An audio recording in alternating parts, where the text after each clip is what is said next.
오늘 본문 6절은 그때에라는 표현으로 시작을 하죠.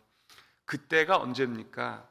하나님의 약속대로 땅을 분배받기 시작한 그때를 얘기하는 것이죠.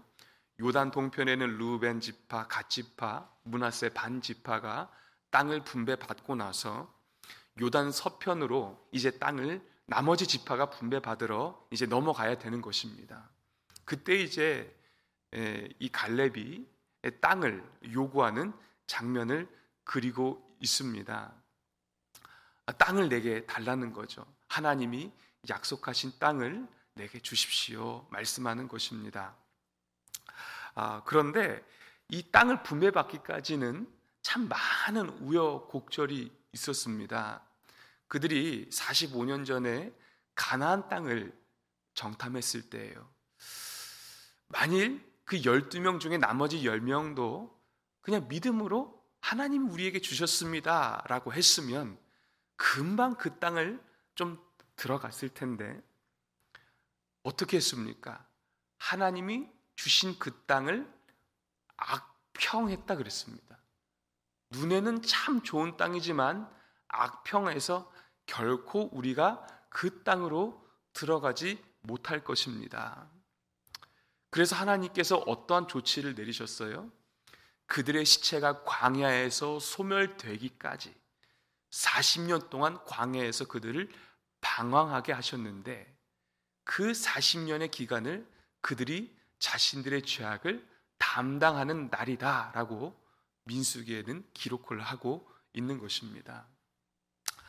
그 40년이라는 이 방황의 시절이 다 끝나고 이제 갈렙이 이 땅을 이제 취하기 직전이죠. 그때 이 땅을 달라고 하는데 어떠한 땅을 분배받았습니까? 13절, 14절, 15절을 보니까 헤브론 땅을 분배받았다라고 기록을 하고 있죠. 이 헤브론 땅은 누가 사는 땅입니까? 아낙 자손이 사는 땅이요. 또 부연 설명하기를 15절을 보니까요. 그 아낙 자손 중에서도 거인인 가장 귀골이 장대한 아르바 민족이 살고 있는 땅이다 라고 기록을 하고 있습니다. 사실 이 아낙 자손은 이스라엘 백성에게는 어떠한 존재입니까? 민수기 13장 33절을 보면 그 정탐꾼들이 불신하게 만든 그죠? 장본인들입니다. 아낙 자손들에 비해서 우리를 보니까 우리는 뭐와 같아요? 메뚜기와 같아요. 그 땅을 갈 수 없다는 것입니다. 하나님이 주신다고 약속을 한 땅인데도 불구하고요. 그런데 지금 45년이 지난 노인인 갈렙이요. 85세 갈렙이 어떤 땅을 분배받았다고요? 헤브론 땅. 헤브론 땅은 누가 산다고요? 그들을 불신하게 만든, 그들이 걸려 넘어졌던 아낙 자손 중에서도 가장 귀골이 장대한 아르바 민족이 사는 땅을 갈렙이 분배받는 장면이 기록되어 있는 것입니다. 무혈입성이 아니죠. 여전히 그곳에는 전쟁을 통해서 점령해야 되는 땅인데 믿음으로 85세 노인인 갈렙이 그 땅을 달라고 요구하고 있는 것입니다. 그러면 저는 오늘 이 본문을 배경으로 좀 3가지 정도 말씀을 간단하게 나누고 우리 기도 제목을 삼으려고 합니다. 첫 번째는 이 땅을 분배받는 갈렙의 출생의 비밀을 성경은 반복해서 말씀하고 있더라는 것이죠. 오늘 성경을 보시면 6절 그리고 14절 이렇게 보면 갈렙을 지칭할 때에 뭐라고 표현하고 있습니까? 그니스 사람 여분의 아들 갈렙 이렇게 표현하고 있습니다. 그런데 이 표현이 따라붙는 지점을 우리가 가만히 살펴보니까 언제 이 표현이 수식이 돼요? 땅을 요구할 때 그리고 결과적으로 땅을 분배받았을 때, 그죠? 이 타이밍에 그니스 사람 여분의 아들이라는 수식어가 갈렙 이름 앞에 등장을 하고 있다는 것입니다. 성경에서 반복이 된다. 이것은 강조하고 있고 중요하다라는 뜻입니다. 그니스는 어디에 등장할까요? 창세기 36장 11절 이후에 보시면 쉽게 말하면 에서의 손자로 그나스라는 인물이 나오는데 이 그니스가 그나스로 우리가 이해할 수 있는 것이죠. 그런데 이것은 무엇을 뜻하느냐?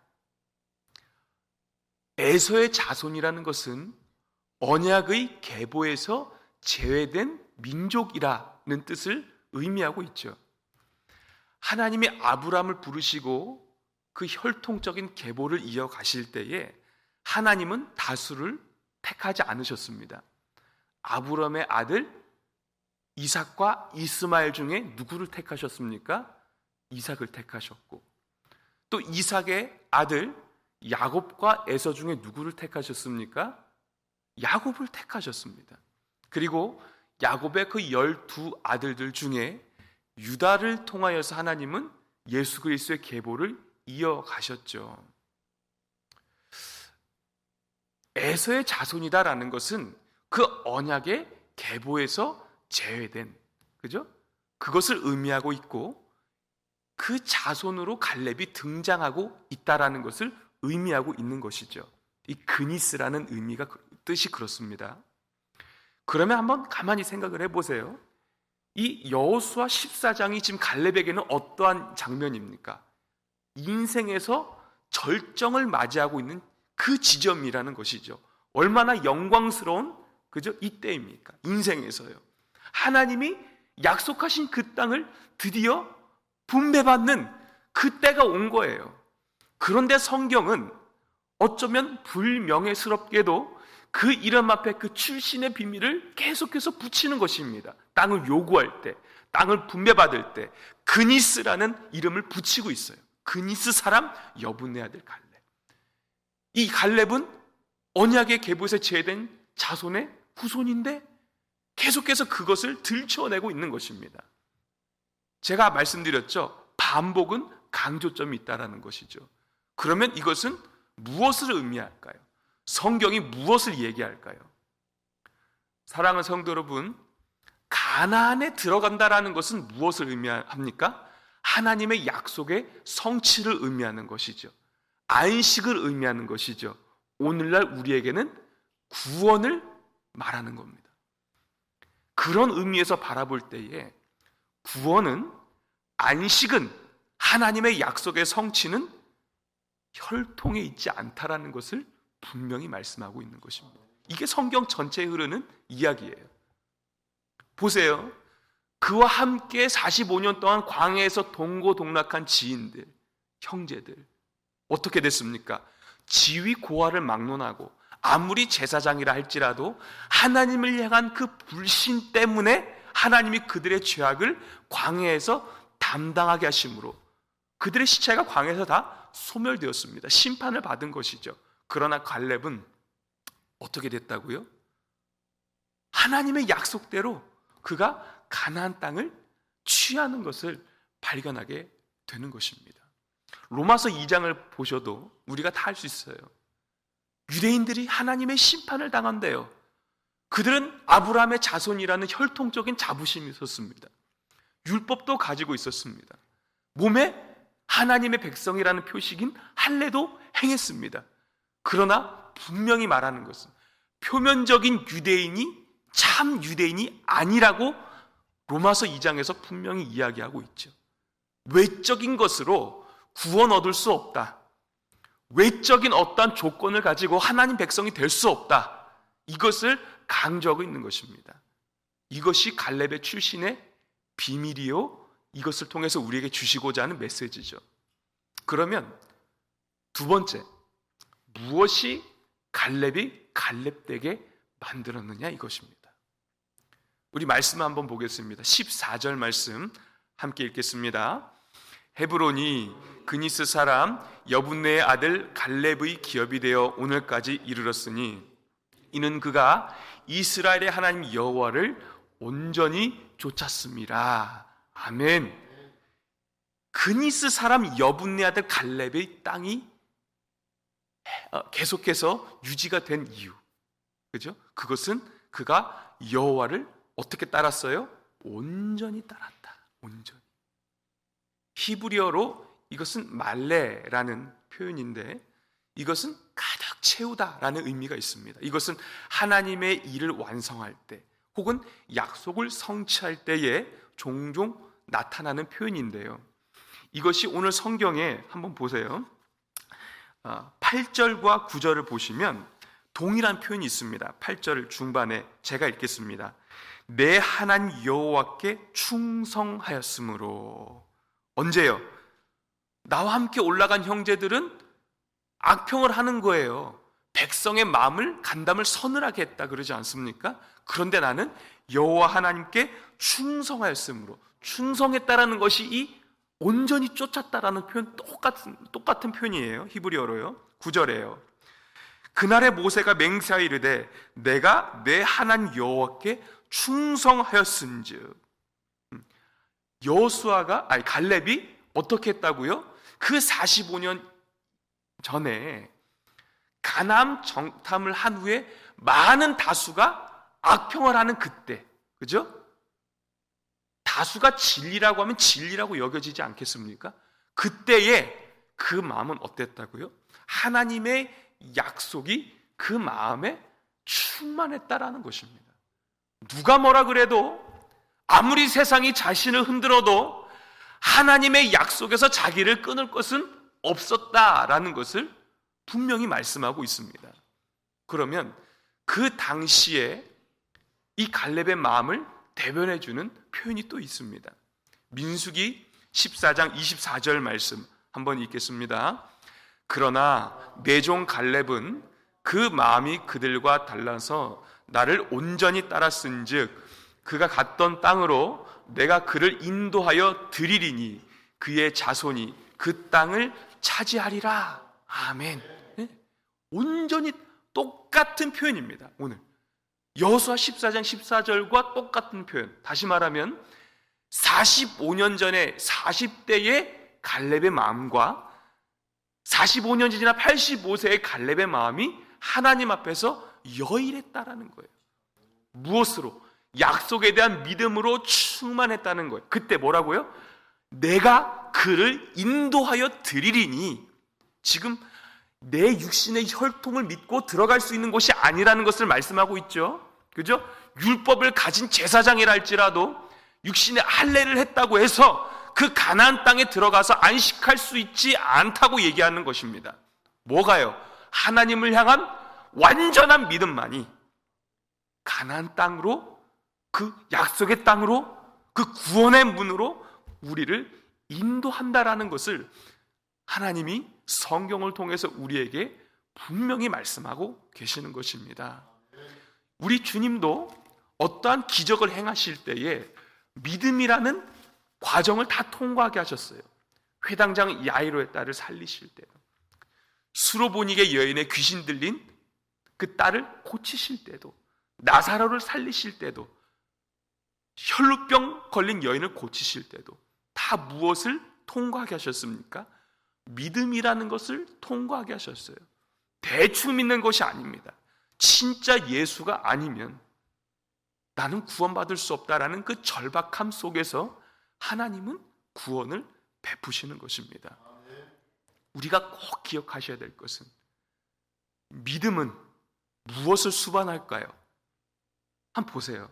45년간 믿음으로 갈렙이 살았어요. 믿음은 히브리서 11장 6절, 우리가 다 아는 바와 같이 믿음으로 살 때에 하나님은 반드시 하나님이 상을 주시는 것입니다. 꼭 믿으십시오. 하나님이 예비하신 상이 믿음으로 사는 사람들에게 주어진다라는 사실을 우리는 잊어서는 안 될 것입니다. 마지막 세 번째입니다. 안타깝게도 아르바 민족은 오늘도 여전히 우리 가까이에 존재한다라는 사실입니다. 이게 무슨 말일까요? 아르바 민족 때문에 하나님을 불신하게 된 이스라엘 백성들 기억하시죠?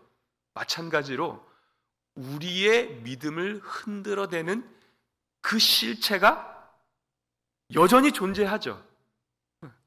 우는 사자와 같이 마귀가 우리를 집어삼키려고 우리의 연약함, 우리의 약점을 가지고 오늘도 우리를 반드시 공격할 것입니다. 하나님을 믿는 믿음의 고백이 사그라들도록, 그 믿음의 정도를 걸어갈 수 없도록, 하나님께 원망과 불평을 쏟아내도록 우리의 마음을 다 뒤집어 놓을 것이라는 것입니다. 우리의 힘으로 이길 수 있습니까? 없습니까?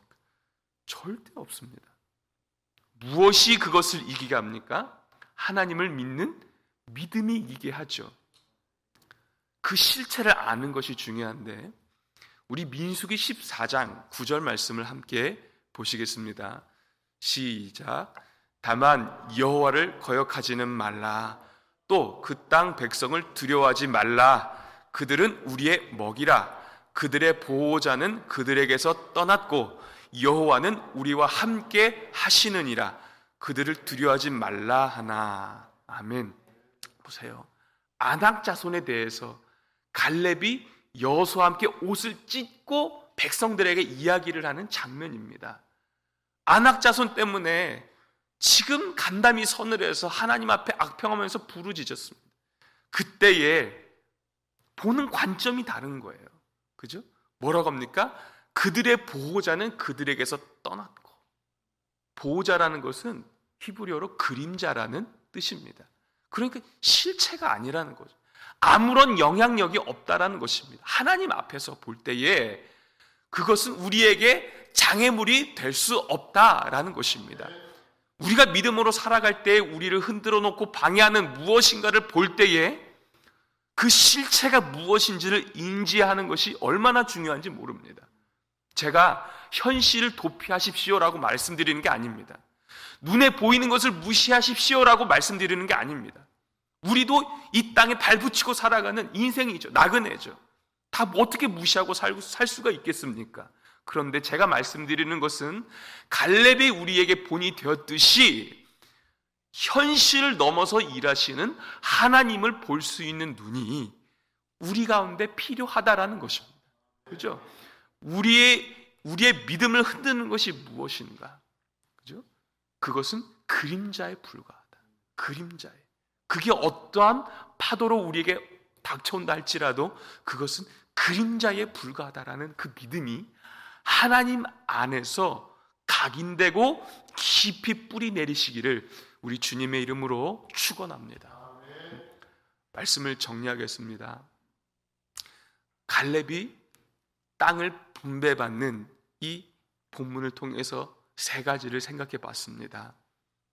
갈렙은 이방인, 그죠? 언약의 계보에서 제외된 에서의 후손입니다. 그 이름을 두 번이나 출신의 비밀을 등장시킨 것은 안식에 들어가는 것은, 구원받는 것은, 하나님의 약속을 유업으로 받는 것은 우리의 육신의 어떠함으로 받는 것이 아니요, 오직 하나님을 향한 충만한 믿음으로, 오직 예수를 믿는 완전한 믿음 속에 얻는 것임을 말씀하고 있는 것이죠. 예. 갈렙이 그 믿음을 가졌을 때에 내가 그를 인도하여 드리리니 하나님이 앞장서셨습니다. 85세의 노인이 육체적인 나이를 봤을 때에 어떻게 전장에서 그 땅을 점령할 수 있습니까? 없죠. 이거는 우리의 육신의 눈으로 판단할 때 내린 결론입니다. 그런데 하나님은 어떻게 하셨다고요? 상 주시는 분이셨다. 내가 그를 인도하여 드리리니 그 땅이 갈렙의 기업이 되어 오늘날까지 이르렀다라고 성경은 분명히 기록하고 있습니다. 믿음이 흔들리지를 않길 바랍니다. 더 깊어지기를 바랍니다. 상 주시는 하나님을 기대하시는 저 우리 모든 성도님들이 되시기를 주의 이름으로 축원합니다. 마지막으로 실체를 아는 영적 해안이 우리에게 있기를 소망합니다. 우리의 믿음이 흔들릴 때마다, 낙심될 때마다, 불평불만이 솟구칠 때마다 우리를 조장하는 그것이 무엇인지를 우리가 다시 한번 자각하고 믿음으로 그 모든 어려움들과 일들을 이겨낼 수 있는 저와 우리 성도님들이 되시기를 예수님의 이름으로 축원합니다. 기도하겠습니다. 하나님 아버지, 우리도 약속에서 제외되었는데 예수 안에서 하나님 백성으로 불러주신 은혜 진심으로 감사합니다. 이 믿음의 경주를 끝까지 감당할 수 있도록 우리를 붙들어 주시고 우리의 연약한 무릎과 팔을 강하게 하셔서 하나님을 향한 그 신뢰와 믿음이 하나님 앞에서 여일하도록 역사하여 주시옵소서. 어둠의 권세가 우리를 흔들어 놓을 때에 그 실체를 옳게 분별하고 하나님의 말씀의 검으로 이기며 나아갈 수 있는 하나님의 백성들 다 되도록 역사해 주시기를 원합니다. 하나님, 육신적으로, 재정적으로, 심적으로 어려움에 처한 성도님들 많이 있습니다. 하나님께서 불쌍히 여겨주시고 하나님을 향한 그 믿음의 길에서 이탈하지 아니하도록, 넘어지지 아니하도록 그 마음을 하나님이 굳건하게 붙들어 주시옵소서. 이 새벽에 하나님 앞에 가지고 나온 기도 제목 있습니다. 오늘도 주님과 깊은 교통함 속에 그 모든 문제들 해결받게 하여 주시고 오늘 한날 믿음으로 살아가고 또 예배로 시작하고 기도로 이겨나갈 때에 하나님이 우리와 동행하시는 그 역사적 증거들이 나타나도록 함께하여 주시옵소서. 감사드리며 살아계신 예수님 이름으로 기도하옵나이다. 아멘.